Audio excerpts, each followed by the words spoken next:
Hello, সালাম আলাইকুম guys. আপনারা দেখছেন বিশ্বের বাংলাদেশের সবচেয়ে বড় ধর্মীয় অনুষ্ঠান বিশ্ব ইজতেমা। এই বিশ্ব ইজতেমা আজকে আমি সর্বপ্রথম গেছিলাম দেখার জন্য, এবং আমি তো অবাক। এত বড় জায়গা, এত বড় ময়দান, মাশাআল্লাহ। আল্লাহ খায়ের করুক, আল্লাহ খায়ের করুক। বাংলাদেশে যে এত বড় ময়দান আছে আমি কল্পনাও করতে পারিনি।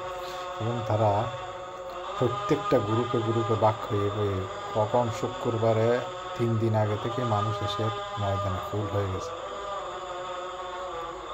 তুরাগ নদীর ধারে এত বড় মাঠ দেখে কল্পনাই করা যায় না। আমি ঘুরতে ঘুরতে দেখলাম সব জায়গায়। এখানকার সবচেয়ে ইউনিক জিনিস হলো এখানকার মাইকগুলা দেখে আমি অবাক হয়ে গেছি। মাশাআল্লাহ, মাইকগুলো অত্যন্ত সুন্দর লাগছে আমার। মাইকের সিস্টেম, ধরন, এই যে মাইক, এটার উপরের থেকে হলো মাইকের পিছনেরটা হলো উপরের দিকে এবং সামনেরগুলো হলো নিচের দিকে, এবং এভাবে করে তারা উপর করে রেখেছেন এবং মাইকের ডবল সেটিংয়ের মধ্যে আছে।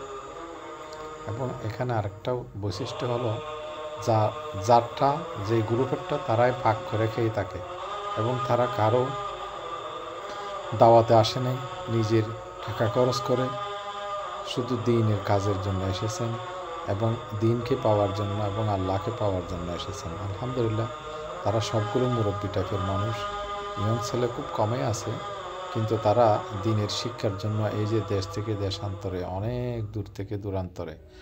আমি শুনলাম তাদের সাথে আলাপ করে, প্রথম 3 দিন হয় যে ঢাকার উত্তরবঙ্গের সব মানুষদের সাথে নিয়ে প্রথম 3 দিন ইজতেমা হবে। আবার ঢাকার দক্ষিণবঙ্গের যতগুলো লোক আছে সবগুলো নিয়ে এর পরের 3 দিন এই ইজতেমা হবে। এই ইজতেমার মাঠের এটা হলো স্টেজ, এখান থেকে বায়ান করা হয় পুরা মাঠের। তারা এখানে আবার পাকশাক করে করে সবাই খেতে থাকে। একজনে পাকাবে, 3জনে 4জনে মিলে সবাই পাকাবে, তারপর খাবে। এটাই তাদের বৈশিষ্ট্য। আলহামদুলিল্লাহ, এটা একটা লাভান 30 টাকা করে বিক্রি করে।